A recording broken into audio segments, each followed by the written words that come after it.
Hello everyone. This is Tobi from the Phuket Meditation Center, and you're listening to the Dharana Meditation Podcast. Let's sit together, calm the busy mind, and explore topics concerning character development, meditative training, and deeper self-knowledge.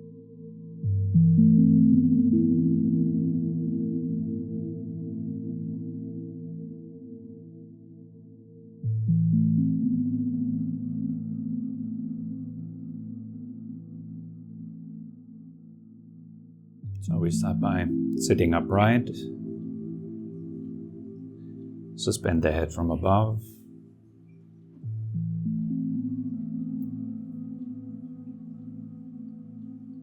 Let your body be relaxed and still.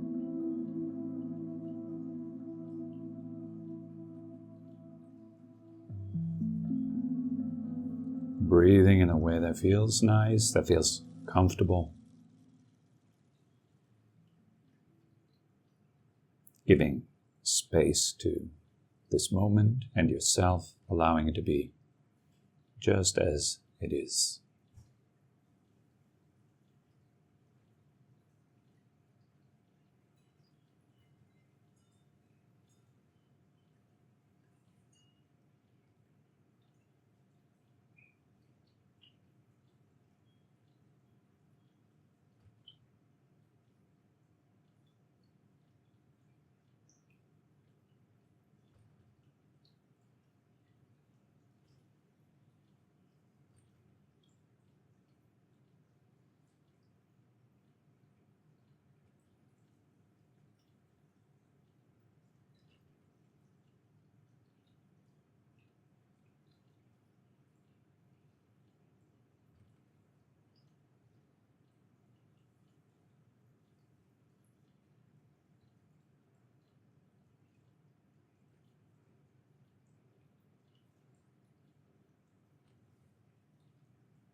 There's nothing to change, nothing to get rid of, nothing to control or manage. Just let everything be.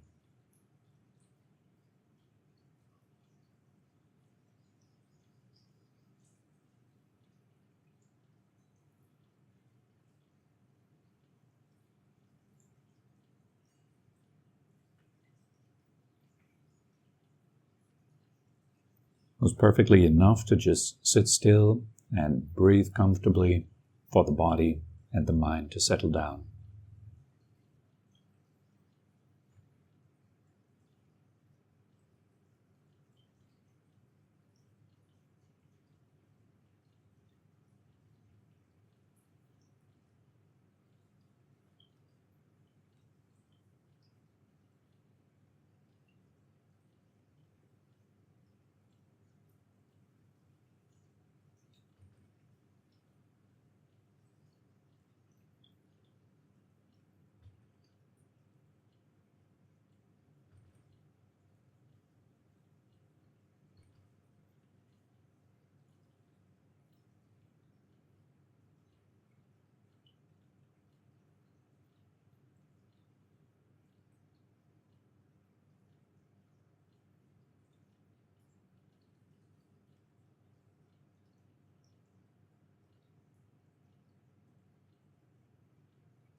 As you breathe in, let your awareness soak into your body. Breathing out, allow everything to soften a bit.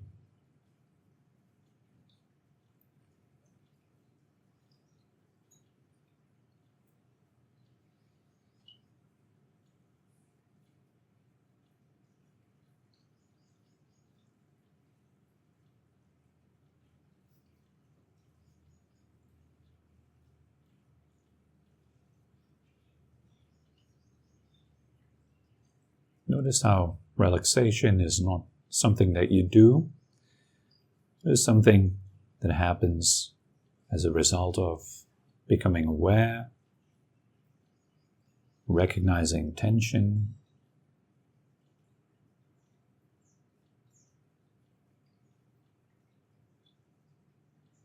breathing out.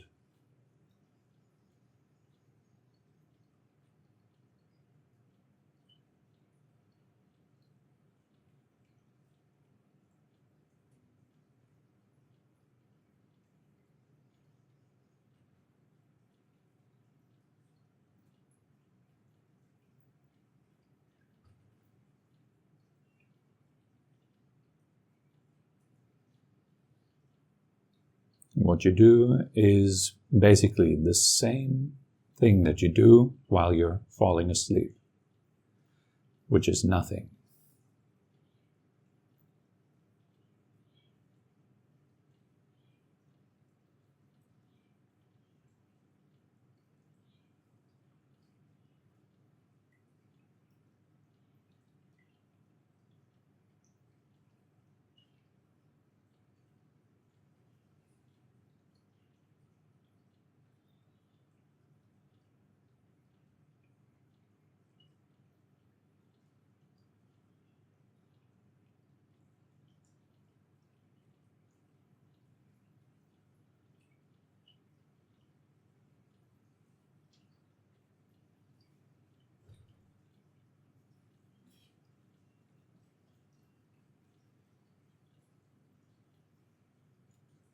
With each in-breath, let your awareness pervade the body more and more.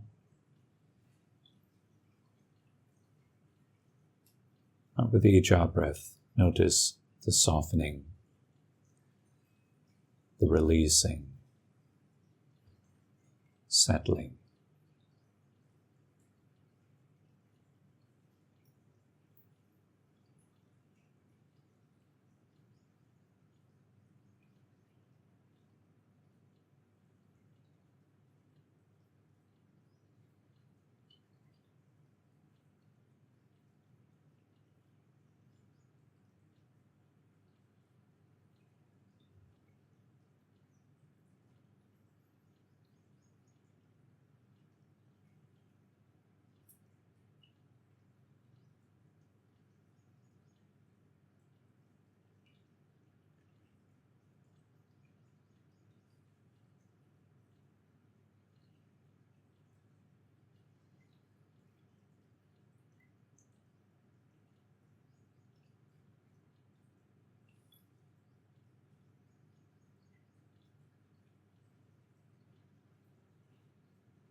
Let each out-breath feel as if all of your problems, whether they are in the future or the present or the past, have fully come to an end, and you're now finally free, able to let go and relax completely.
Experience your body like a field of sensations, a cloud of feeling, as if it is made out of breath.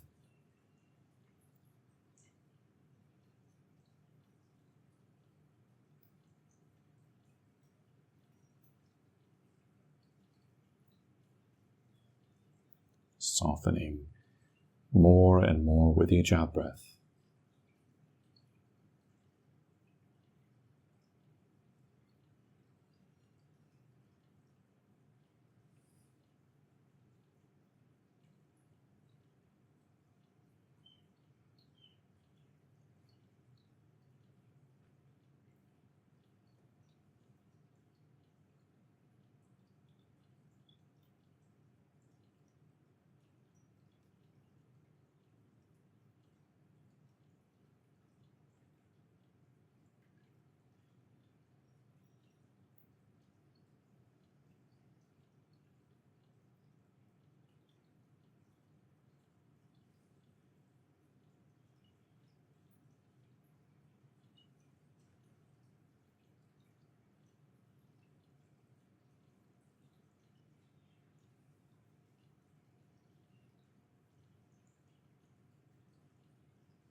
As you become more soft, more released, more open inside of your body,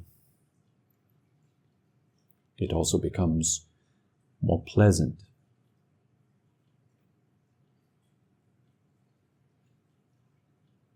And if you feel good, there's no reason for the mind to escape into the past or the future. There's no reason to desire anything but this.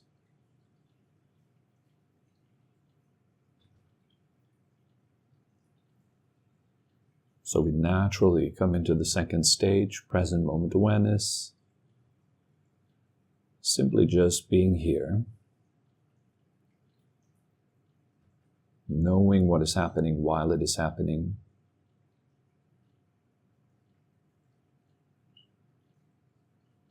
anchored in your body, in your breath.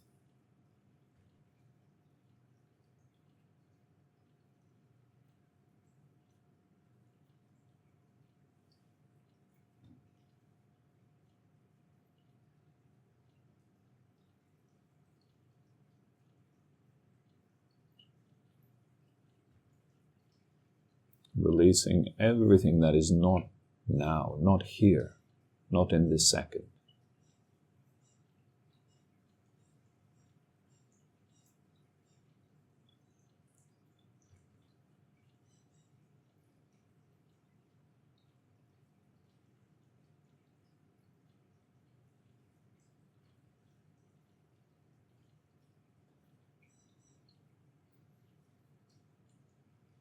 Notice how your attention moves from sound to sound,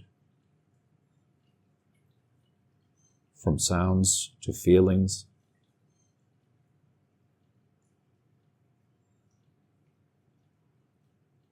from feelings to thoughts,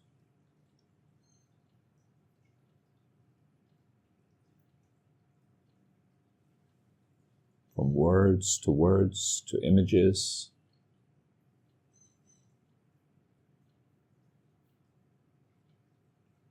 back to sound, back to feeling. Simply observing that flow of your attention, how it goes from object to object, naturally, without any effort.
The question to ask ourselves is, where is my attention right now?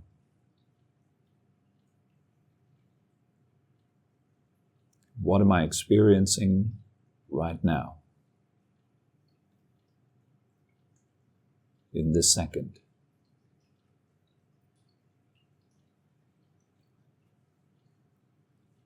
And just staying in this observing, witnessing mode.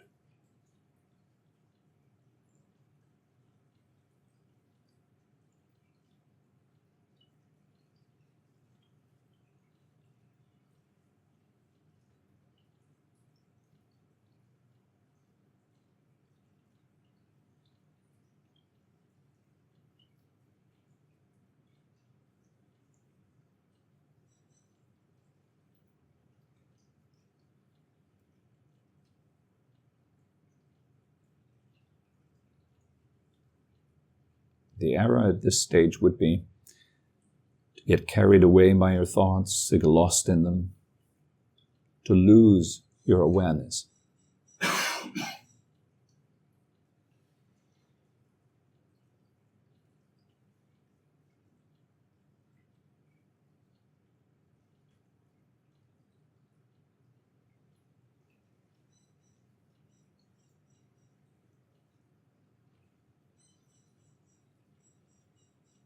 Also, in case you are confused, there's no reason to get rid of your thoughts or to switch them off or something like that. It would be correct if you know that thoughts are arising and passing.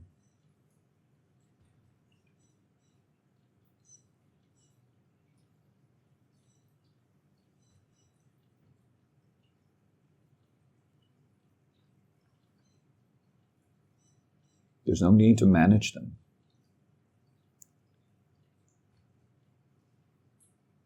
They already manage themselves. Thoughts are not my business.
As you become more distant, a position that's more above the thoughts,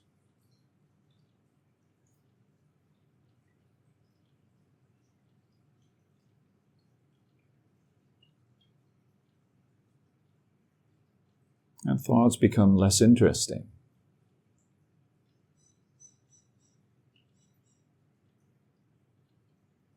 Just like a broken record that runs somewhere in the background, far away.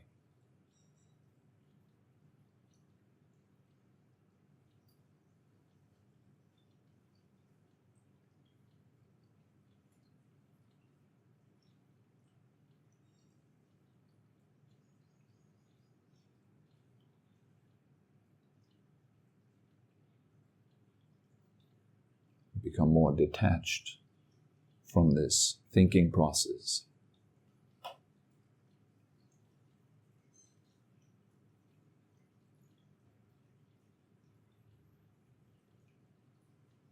Finding peace and calm beyond it.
Once we are a bit more detached, a bit more relaxed,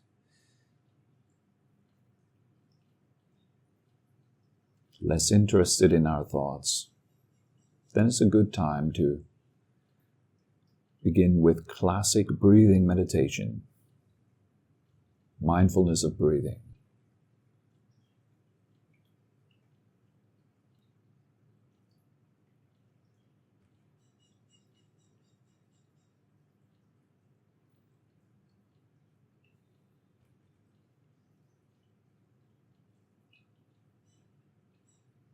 As you're breathing in, knowing that you're breathing in,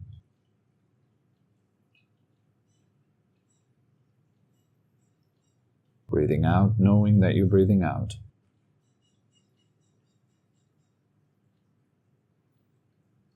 Keep it very simple.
Also, an error at this stage that is quite common would be to try to control your breath,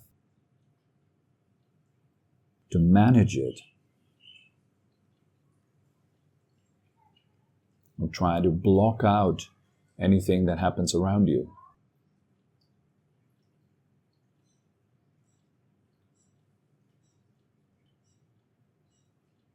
Instead, regardless of what goes on, you can still know the breath. Hearing a sound, I still know whether I'm breathing in or out.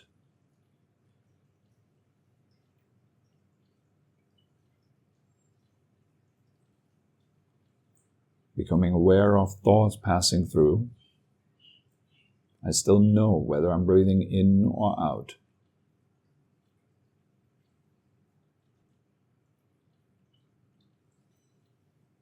Practice like that.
As you keep your breath in mind, you let everything else fade into the background.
And as you keep your breath in mind like that, you can slowly come back, open your eyes, gently stretch a bit. Remember to keep the breath in mind.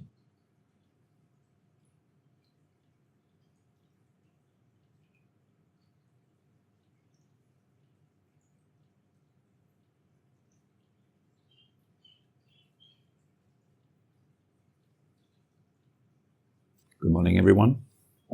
It's good to have you. All right, today we have a question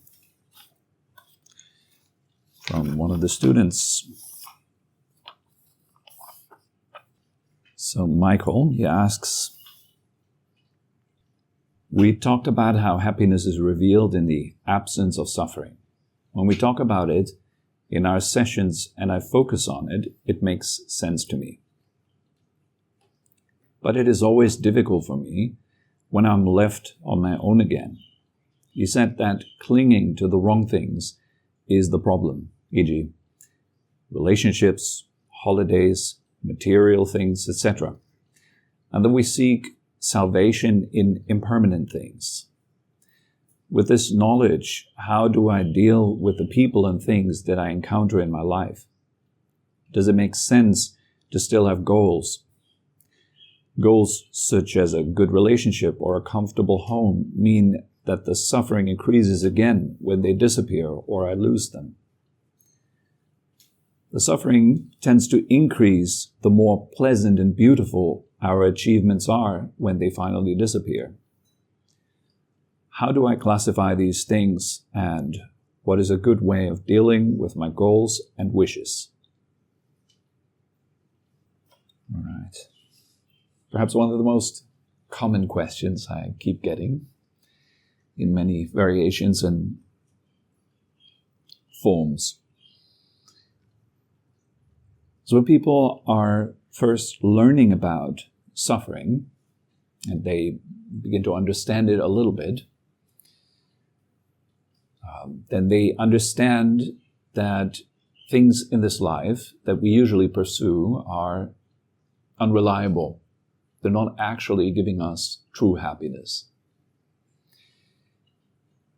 And so then they naturally wonder, well, what if I wouldn't pursue those things anymore then? Is that the consequence that I take out of this?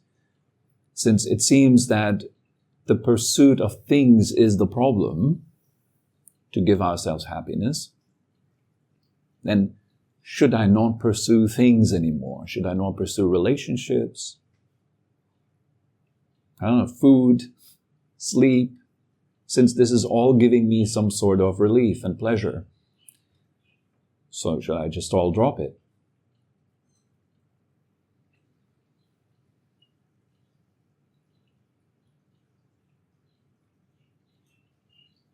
Well, the answer is, what you drop depends on whether it's practical to drop it or not, whether it's useful, meaningful, helpful to drop it or not. But let me start from the beginning, actually. The question is, first of all, what actually is suffering? I would say suffering is defined as that which arises on the basis of ignorance and craving. All right, so suffering has at its cause ignorance and craving. So what's ignorance? Ignorance is seeing what is not true and not seeing what is true. For example, to see things as permanent that are not permanent. That is ignorance. A dreamer not knowing that he is dreaming, that is ignorance. We're not seeing the truth of our situation. We're not understanding what is the reality that I'm in right now. We take something as real that is not, such as a dreamer, believing that what he's experiencing is totally real and he's interacting with his reality as if it was totally real because he doesn't know, he doesn't understand that this is a dream. He only understands that afterwards when he wakes up. Then he understands, it's just been a dream. It hasn't been real. But while it is going on, he doesn't know it.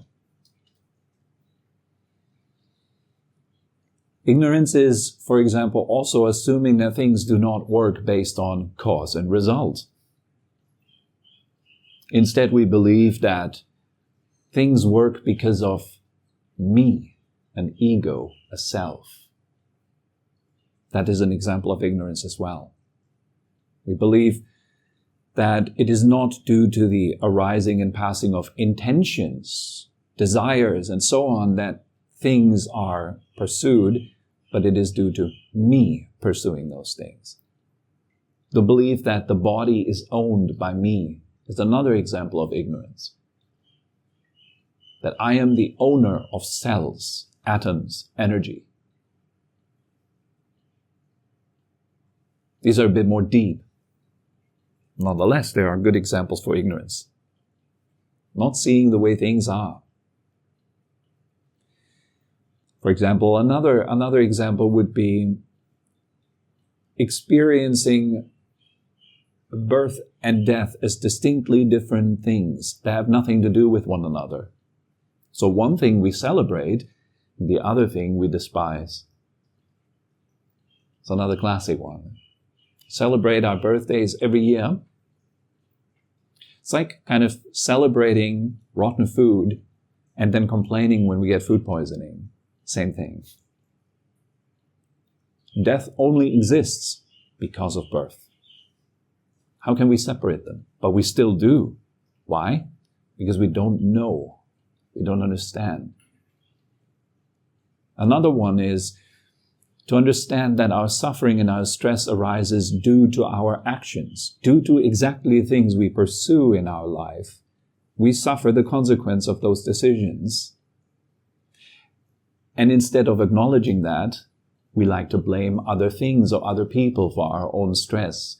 Seeing suffering as something that happens to me rather than something that I am doing is another example of ignorance. Okay, so far, I hope ignorance is clear.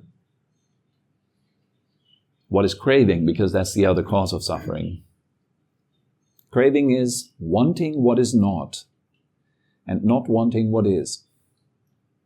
The moment you have craving, the moment you have desire for something that is not, you already declare basically that you are incomplete, unfinished, that you are already suffering, you're already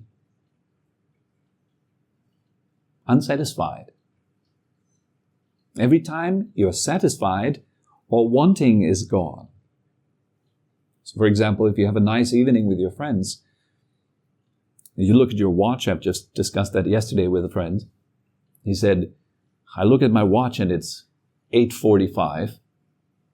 And when I look at my watch the next time, it's 11:30. I have no idea where those hours just went by like they're nothing. Didn't even notice. You're having a good time, you're enjoying yourself. In that moment, there's a relative absence of desire.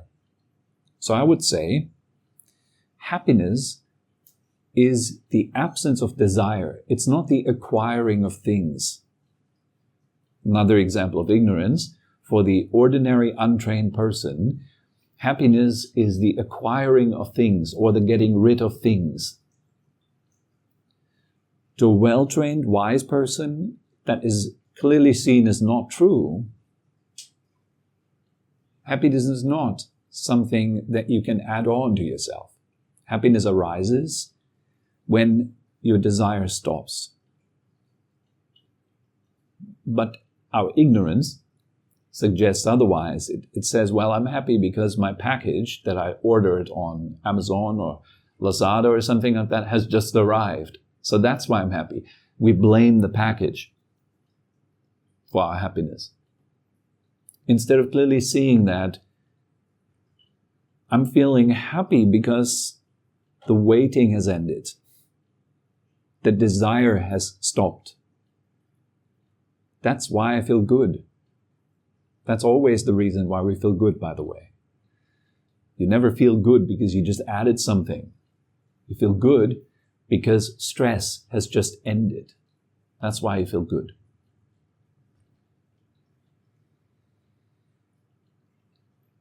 Again, one more time to repeat it so you remember it. Suffering is that which arises with ignorance and craving at its base. What's ignorance? Seeing what is not true, not seeing what is true.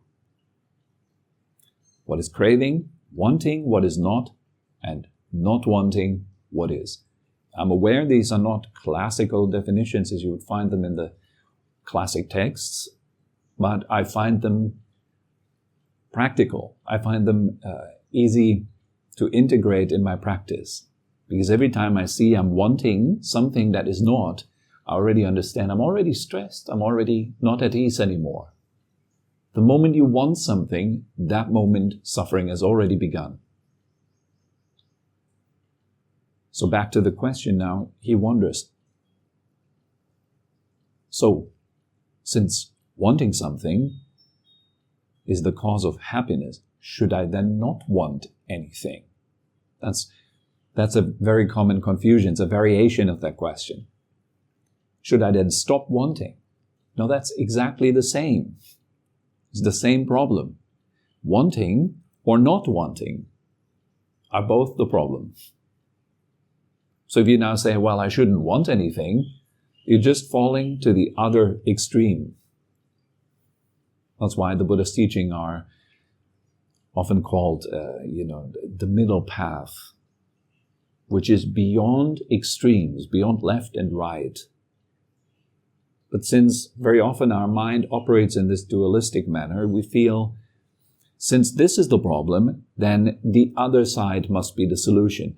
Because the night is wrong, I should then pursue the day. But that's wrong. Both the night and the day, the in-breath and the out-breath, birth and death, are just natural phenomena. They're just natural things. They arise due to their causes and conditions, and they cease due to their causes and conditions. What we aim for is an understanding that happiness has its own causes that have nothing to do with things or people. Just becoming really clear that happiness is not attached to the way things operate in this world. They're two separate things. On one hand, there is the practical stuff of our life, of relationships, things, work, and so on, that we're all well familiar with. That's one realm. Let's call it the conventional realm. On the other side, there is the pursuit of true happiness, which has nothing to do with conventional stuff. Happiness has nothing to do with your relationships. It's nothing to do with the food you eat. It's nothing to do with the locations that you find yourselves at all. Just like suffering has nothing to do with those things. Your suffering, your stress has nothing to do with where you are, who you're with, what you have or what you have not. Suffering has its own particular causes, and if we don't understand them, then we're confused, ignorance. We then think, I'm suffering because of him or her. I'm suffering because of this or that. That's incorrect. You're not suffering because of anything outside of yourself. You suffer because you do not see and understand what causes your suffering. And because you don't understand the mechanics of suffering, you're then confused. You look for solutions elsewhere. It's like looking for something in a house and that thing is actually in your pocket. The thing that you're looking for. You can look for all eternity, you will never find it. But it's ignorance, right, that makes us look for that thing in the wrong place. We're looking for happiness or the end of stress, which is the same, in the wrong place. That's the only issue. The issue is not people, things, the world, your work, your everyday grind is not the issue. The issue is this basic confusion. That's the real problem. And I would say that that's the only problem we ever have. The only problem we have is suffering. There's no other problem. So think of it like a tree. You have the roots. The roots of that tree are ignorance and craving. What is ignorance? Seeing what is not true and not seeing what's true. What's craving? Wanting what is not wanting what is. Now that's the root, the stem of that tree. That's suffering, stress. And what are the branches, leaves, and fruits? There's all the different variations of suffering that exist in this world. They're all expressions of one and the same thing. They're expressions of suffering. And seeking a solution to it at the same time. We all understand we suffer. We all understand that we're subject to suffering.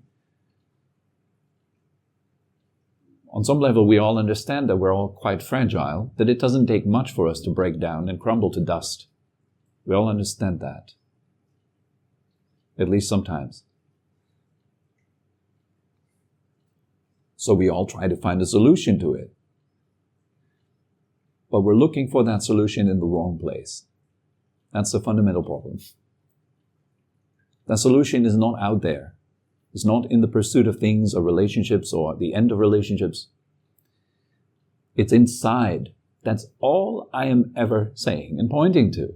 The problem, which is only one, suffering, exists inside of yourself. That's where it needs to be addressed, not anywhere else. And if you address it correctly, properly, the result is peace. And that peace is true peace. Why? Because it is independent of circumstances. So you have it regardless of what happens. You have it regardless of who you're with. Regardless of the state of your body or your mind or the environment. That is peace. Peace does not mean, I just moved to a nice place and I enjoy it. Peace does not mean a temporary absence of problems in life. That's not peace. That's just convenience.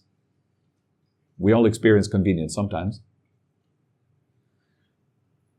Peace is beyond that. It means you are done. You're totally free to enjoy yourself, to enjoy life. There's nothing between you and happiness anymore. No conditions anymore. That is peace.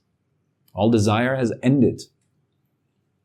Now, of course, people then wonder, since peace is the ending of all desires, should I now end all my desires?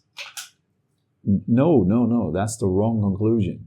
You should not end your desires, but you should understand the causes of your desires ending. It's not about stuff. I say it again, it's not about stuff. It's about your clear understanding, your clear comprehension of suffering, its cause, and its end. If you get that, well, your suffering ends.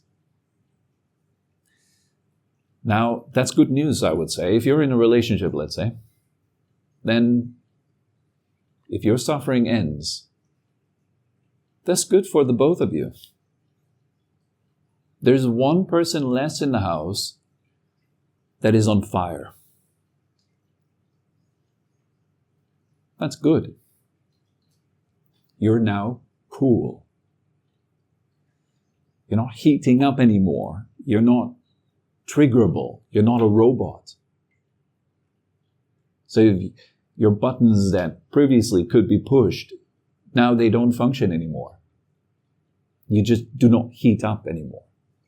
You stay cool. You're at ease. Which means you can let other people free. You do not have to manage your partner anymore. Fantastic. Giving that freedom to your partner is love. Do you know Sting, the singer? If you love someone, set them free. This is love. Anything else is selfish desires based on suffering, making the other person responsible for my happiness. It's called slavery. It's not love. You are attached. You're vulnerable. You carry the suffering of another on your own shoulders, plus your own. Very inefficient. It's like two people drowning, basically. How's that useful? If one of them is in a boat, much better. So if you work on your end of suffering, at least you are not a problem anymore. That's great, not just for relationships, but for everything you do. You can now do it without stress. So why would I do anything if I do not have desire anymore? I have no more desire. So why do stuff? I said that many, many times. Have you ever stopped doing things just because you were happy? Did you suddenly freeze just because you were happy? Did you get paralyzed because of your happiness? Stop doing anything? How do happy people act? And I just talk about mundane, normal happiness. Not even talking about the higher stages of happiness. Happy people act in ways that are constructive, that are good, helpful, beneficial, because they have resources available. Unhappy people, all their resources, all their energy goes into their problem. When all your energy is with yourself, your ego, and your problems, you have no energy for anything else. That ruins relationships. So what is it that ruins relationships? There's only one problem, remember? Suffering. Nothing else ruins relationships but suffering. And ignorance. Making other people responsible for our suffering. I am the poor victim. Suffering happens to me. Ignorance. Wrong view. That's why you keep suffering. Because you believe it comes from outside. You believe it's other people doing it to you. Totally wrong. But what can you do? That's just the way the world is. People do not see very clearly that they are responsible for who they are, what they feel, what they do. They are responsible for the decisions that they make, the intentions they harbor, and the outcomes of those intentions.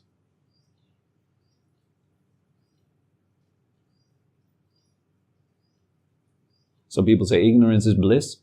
I totally disagree. Ignorance is nothing but problematic. If you were to be flushed down a river towards a massive waterfall, and you didn't know it, that there's a waterfall ahead of you, is it blissful? Perhaps, because you don't know that there is a waterfall, so you enjoy just swimming around there. But is it truly blissful? Is it truly good that you don't know that? You answer that question. Wouldn't it be better to know it? So you can be truly blissful because you come to the shore. You're safe. You're out of the problem.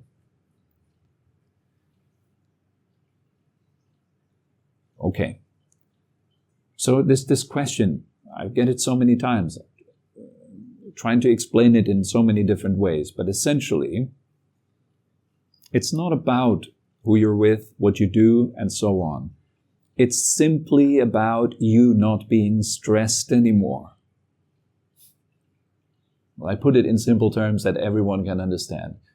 It's not about people or things. It's about you being happy. Your suffering ending. And if the suffering ends in you, your engine changes. You're driven by a different thing. Somebody that suffers, they're driven by a sense of lack and they try to fulfill themselves. Does that make sense? If I suffer, my only purpose in life is to end that suffering and to seek a fulfillment. I'm in pursuit of something. Somebody that's happy, what's their driving force? They're driven by something. They're not driven by desire and lack anymore. They're not acting as if beggars, They act driven by fulfillment, which is love. Happiness that, it seeks to share itself. Happiness seeks to share itself. That's not me trying to share it, which is just another branch of suffering. Happiness shares itself, and so does suffering, by the way. So when you suffer, well, that's what's sharing itself into the world. Your stress, your tension, your unfulfillment is your gift. If you're happy, then your happiness is your gift, and it will seek to express itself through your words, your actions, your endeavors.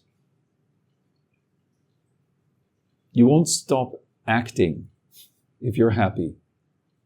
You just act happily. That's the difference. Somebody that acts out of peace and somebody that is a gateway for happiness and peace. They are a gateway for love. Where they go, that's where problems end. Where they go, that's where peace flourishes. That's where wisdom grows. An unhappy person, a suffering person, well, the opposite is the case. Where they go, anger, greed, aversion, ignorance grow. Blaming, complaining, and so forth grow. So that's my argument for happiness and why we should cultivate it. Hold on a second, there was a wrong way to say it. Why we should allow it to be revealed within ourselves. And why we should cultivate the release of suffering. Because it's beneficial and useful for the world. That's why. And of course, in order for something to be beneficial and useful to the world, it's got to be beneficial and useful to you. That's where it all begins.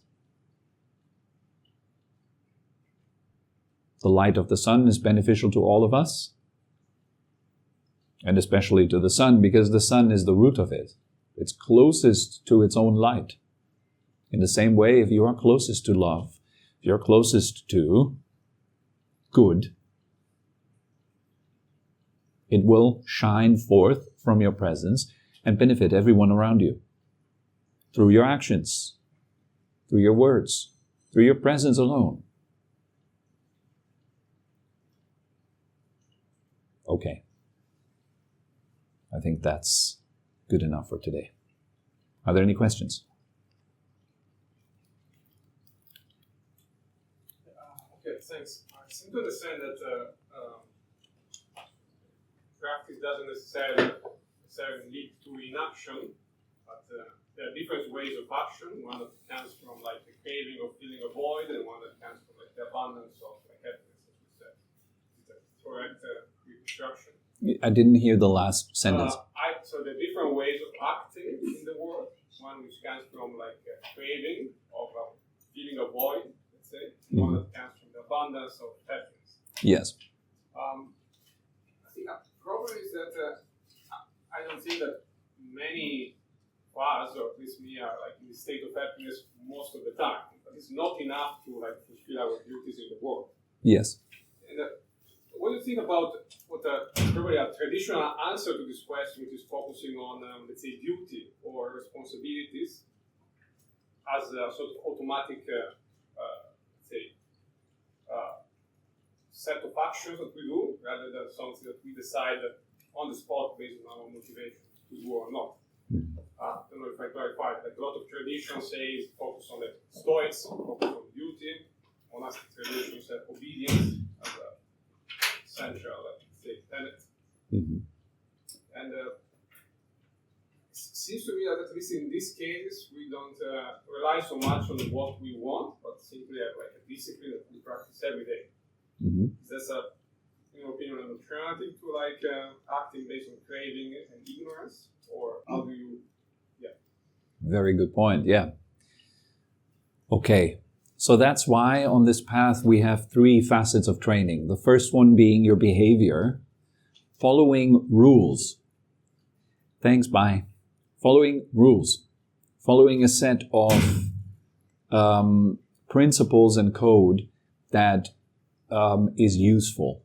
Okay, instead of following my own preferences. Again, happiness is not a result of just wildly doing whatever you feel like doing, which is, again, coming from ignorance, that view. If it was, we would all be happy and enlightened, but that's not the case. So following our preferences is not something that is useful, but following a set of rules that are useful by their nature is the basis of all practice. So there has to be morality, there has to be discipline, there have to be certain ethical framework that you follow. And that's, for example, the monastics, like the monks, they have 260 or something rules that they follow. Like a big amount of rules. Every single facet of their day-to-day life is regulated by something, and they submit to that. So their question of, what should I do? What could I do? Would it be nice to do that or this? That is now gone. So they don't have that suffering anymore. Their days are fully regulated, so they don't have to think about it anymore. They just need to follow the rules. And those rules are designed in such a way that they facilitate deeper meditative training and deeper training of insight, the other 2 facets of the training. So how is that for us as normal householders, since we're not monks and nuns? It is very useful if you have a codex, a set of principles and rules that you follow. That should be our first priority when we begin our practice. It is to bind ourselves to useful rules. Instead of just doing whatever we feel like doing whenever we feel like doing it. Because that's obviously not going to help. So if you can manage to bind yourself to a set of rules that will make your life more healthy, more calm, then your chances of meditation practice bearing fruit are much higher. If you're just wildly doing whatever comes into your mind, well, that's of course not the case. Then meditation will not be successful. That's why I always tell this, if you're truly interested in really practicing meditation properly, and you don't have your life in order, meditation won't fix that. And it will not bear fruit. There's a lot of people who have incredibly messy lives. They're in conflict with their parents, with everyone else around them. And then they expect to sit down and be peaceful and happy. It won't work out. Our life has to be such that there is 0 regrets. That would be ideal. Like you have no bad relationships. You yourself are a capable individual. You're not lazy, you're not confused. You're leading a life that you would respect, that you would look up to. Yes. Yes. So yeah, that's why it's a basic for the practice. We need to be bound by something that corrects our selves, our egos, our characters, if you will. And if that is corrective, then meditation can go deeper. And if meditation can go deeper, your wisdom, your insight, your degree of being free can go deeper. That's reflected in our meditation practice. I tell every time when we sit down to keep your body still, to stop fidgeting around. that you're bound. Your body is now tied up. You're not able to move anymore. So you have to become creative.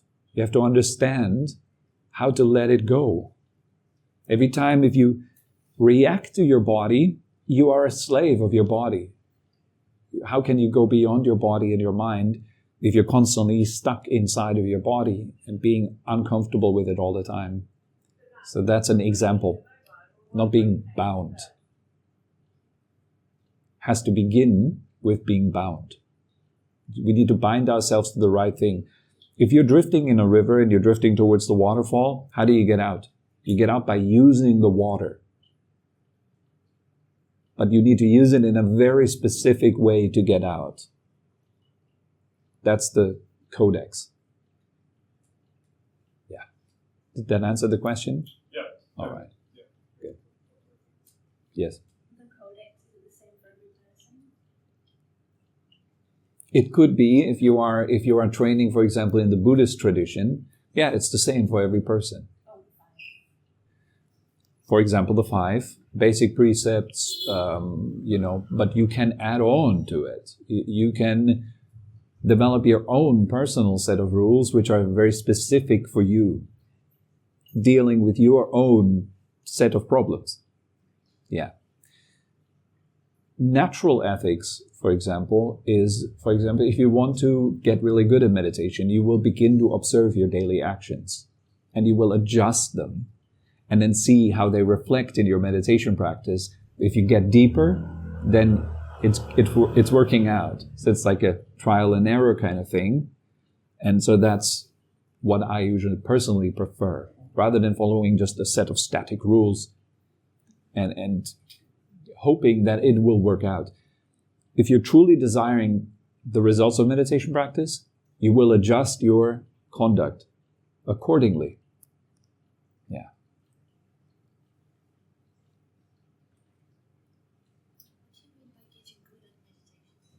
Getting good at meditation means you're approaching like deeper stillness. The body and the mind become more and more devoid of motion. Right now your attention is moving around. If it moves less and less, you're making progress. Until it stops moving at all, completely.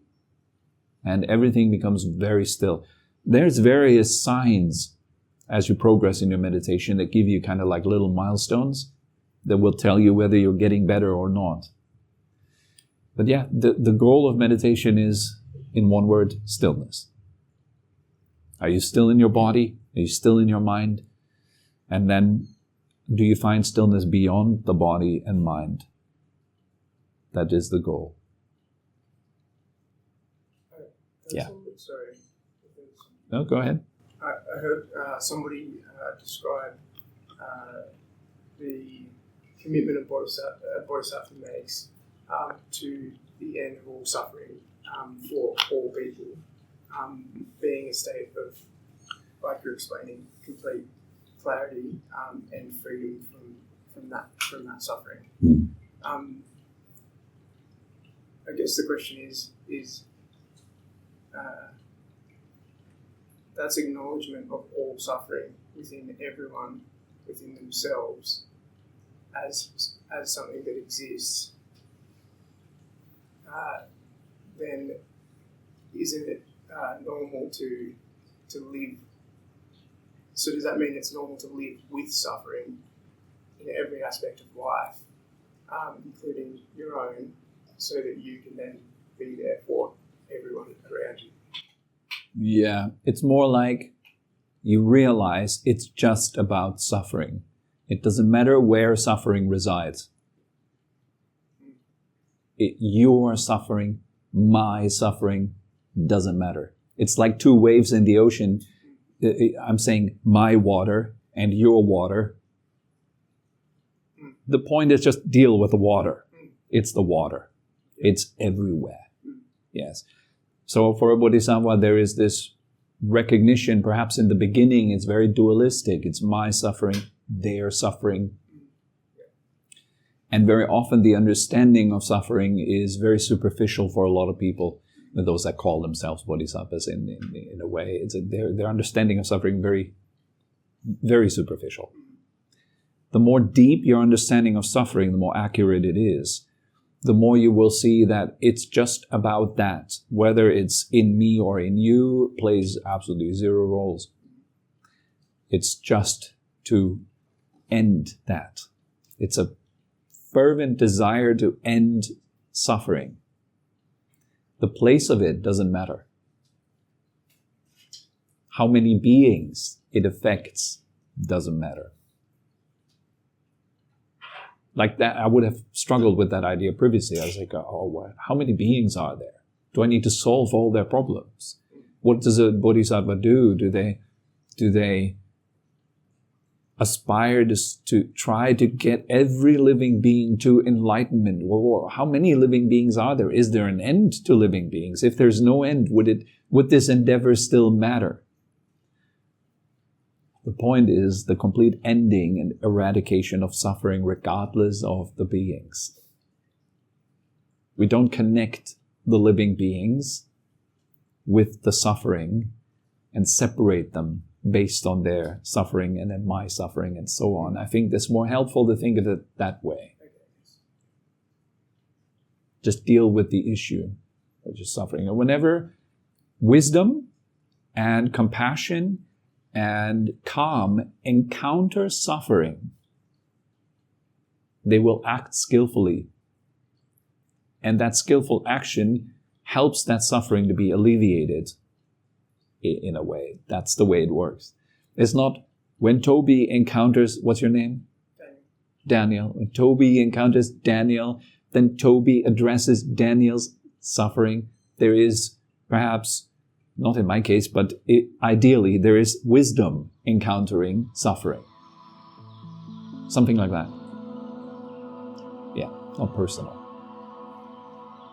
Did that answer the question? Yeah. I hope. Okay. All right, guys. I think it's enough for today. Yeah. Thank you very much for coming. Have a good week. Enjoy. We hope you enjoyed this episode and had a meaningful time. For more information and upcoming events, head over to our website at phuket-meditation.com. Thank you very much for listening and have a wonderful day.